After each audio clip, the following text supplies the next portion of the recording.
শিউলি, হ্যাঁ শিউলি। এ কি, তুমি কাজ থেকে আবার ফিরে এলে যে? আরে বাবা, কাজেই তো বেরিয়েছিলাম। রাস্তায় যেতে যেতে এক তান্ত্রিকের সঙ্গে আমার দেখা হয়েছিল। তান্ত্রিক আমাকে এমন একটা বর দিয়েছে, আমি এখন সবার মনের কথা বলে দিতে পারি। কি বলছো গো? তাহলে আমার মনের কথাটা বলো তো কই দেখি। আচ্ছা আচ্ছা আচ্ছা, ঠিক আছে আমি বলছি। আগে বলো তুমি কোন ঠাকুরের ভক্ত? আরে আমি তো মা কালীর ভক্ত। আচ্ছা ঠিক আছে, তাহলে তোমার ওই মা কালীর দিব্যি দিয়ে আমি তোমাকে কটা কথা বলবো। ঠিক হলে ঠিক বলবে, আর ভুল হলে ভুল বলবে। হ্যাঁ ঠিক আছে, বলো দেখি। হ্যাঁ হ্যাঁ বলছি।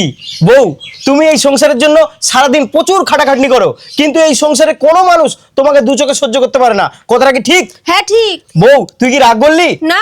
তাহলে বল জয় মা কালী। জয় মা কালী। আচ্ছা বউ, তুমি এই সংসারে কাজ করতে করতে যখন ঘরটা ফাঁকা দেখো, তখন তুমি তোমার স্বামীর পকেট থেকে টাকা চুরি করো। কথাটা কি ঠিক? হ্যাঁ ঠিক।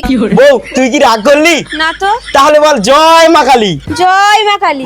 আচ্ছা বউ, তোমার সম্বন্ধে আমি আরো একটা কথা বলছি।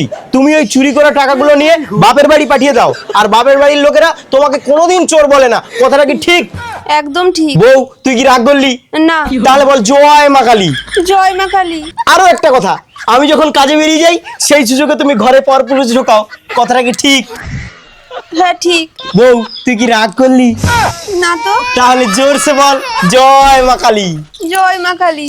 আচ্ছা বউ, এখন আমি তোমার সব কুকর্ম ধরে ফেলেছি।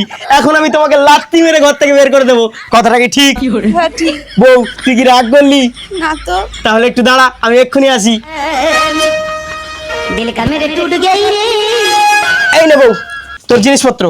আর দূর হয়ে যায় এখান থেকে, তোর এই মুখ যেন আমি কোনোদিন না দেখি। বউ, তুই কি রাগ করলি? না তো। তাহলে যা যা।